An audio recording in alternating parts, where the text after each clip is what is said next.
Oh, g'day there guys, Mr. Ross Adventure here, coming at you today from the beautiful Gold Coast, and I have two challenges for you today. Yes, that's right, two.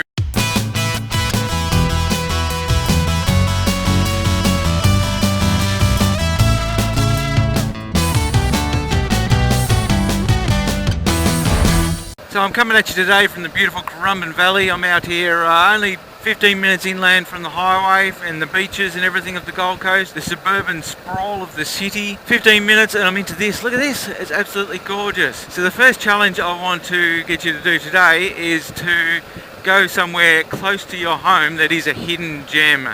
It could be a natural gem, it could be a historical marker, something of history, something that maybe not too many people know about. It could be something that a lot of locals know about but not too many tourists know about. So I'm in Currumbin Valley at the moment and I'm going to show you some water holes, a few local swimming holes that a lot of people that come here on the Gold Coast, a lot of tourists don't even know about. They wouldn't know about. They go swimming at the beaches and they don't know that these great little water holes exist just a few short kilometres inland. I'm here at the first one right now. This is the Currumbin Rock Pools. So this here is a popular swimming hole for the locals. I haven't been here for, God, I don't know. I haven't been up this road for about 3 years.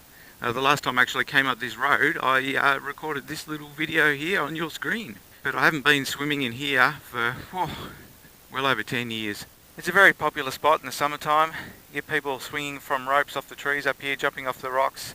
It's really, really deep in there because when it's pumping with rain, the creek flows down there at a rapid rate of knots and just bores out the hole there. And it's really, really deep.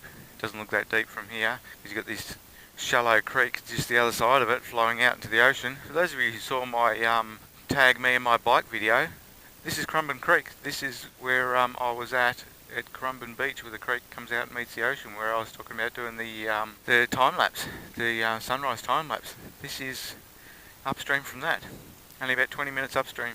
So in terms of facilities here, they have public toilets over there and they've got barbecue areas. You've got a cafe across the road there which is closed at the moment because it's really early in the morning. Okay, so we're just going to leave Currumbin Rock Pools now and continue travelling inland up the road, and I'm going to show you another water hole before we move on to the second challenge of this video. The last time I rode out here would have been 2013 at some stage, I think, probably around this time of year maybe, because it was storm season and there was a big storm the day before, and the road was just littered with debris, snakes, trees and all sorts of crap. There was gravel, everything all over the road, and I stopped right here and recorded a little video on this little causeway. The water flowing through here was really green and aqua colour, and it was flowing super fast, and it was really wide across there. I've got a few photos that I took, but it's in the video that was linked earlier, and it looks vastly different now. It's still quite pretty.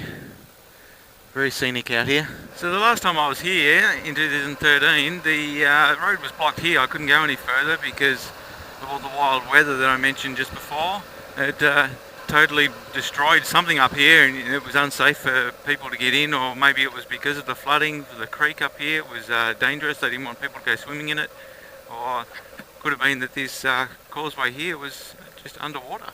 So we are here at Springbrook National Park, the Mount Cougal section. It's a lesser known part of Springbrook National Park. A lot of people don't realise it's here because it is totally separate to the main part of National Park up on the plateau up there, and the plateau is what I featured in my Springbrook National Park video, which I'll put a link up on the screen to right about now. Cyclists have already been up here. Bloody hell, it's a lot of them. What we're going to do today is we're going to take you on a short little walk now. Okay, so as you can see here, no dogs or cats allowed. We are entering the national park. Warning, diving or jumping into rock pools, sliding down the Cascades, walking on wet rocks is dangerous and may lead to serious injury or death. Well, we'd better not do any of that then, hey? Alright, check this out. How beautiful is that? Water just flowing down there. First step of the waterfall into a little pool, over the edge into the bigger pool down the bottom. That would make an awesome swimming hole. I know you can walk up the creek through the rock pools down there and swim in that, but I'm not going to do that today. And it hasn't even been raining that much lately. If it had been really raining, that would be absolutely gorgeous. It'll be just pumping over that whole rock wall, I imagine. I don't know if you can make it out down there clearly enough, but have a look at the size of that log down there. That would have been one massive tree. I'm guessing that was an old cedar tree. This whole region was known for its cedar, and in the 1800s they came through here and settled their region and just cleared all the land of all its massive timber. Ended up going over to Europe to be used in buildings over there, and tables and doorways and all the rest of it. So just down there through the trees is another deep swimming hole. This is known as Kugel's Cascades through here. It just cascades from one narrow stream, boom, off an edge into a deep pool where it just flows out along another narrow rocky stream and then boom, off another edge into another pool. So it's probably been 10 years since I've been up here, and this was where you used to walk down to go swimming. It's all blocked off now, revegetation area. You used to walk down there and you got the big watering hole down there, got a smaller one up here, and where the water flows through in the middle was like a little water slide, and people would go through there and jump into the deeper pool down there. They're not encouraging people to go swimming in there anymore, but if you were a little bit sneaky, you could probably still get in there.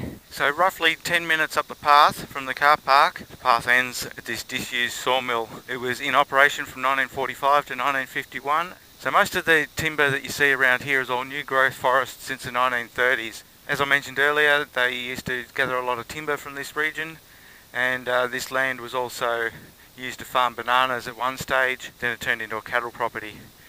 And while the bananas were being farmed here, they used this mill to create boxes for the bananas.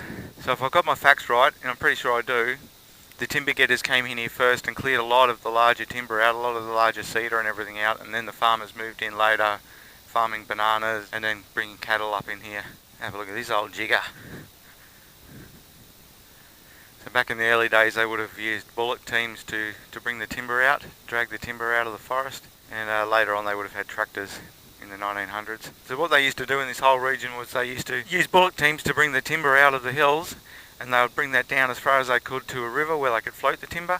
They would float the timber down to a port area or a deeper area where they would crane the timber up on top boats, and sometimes they would just lash all the timber together and they would go out through the surf and use the currents, the northward currents up the east coast of Australia, to take the timber out off the coast of Australia and into Brisbane, into the port of Brisbane. It's only an hour drive up the freeway now, but it would have taken days, I reckon, back in those days. Crazy stuff.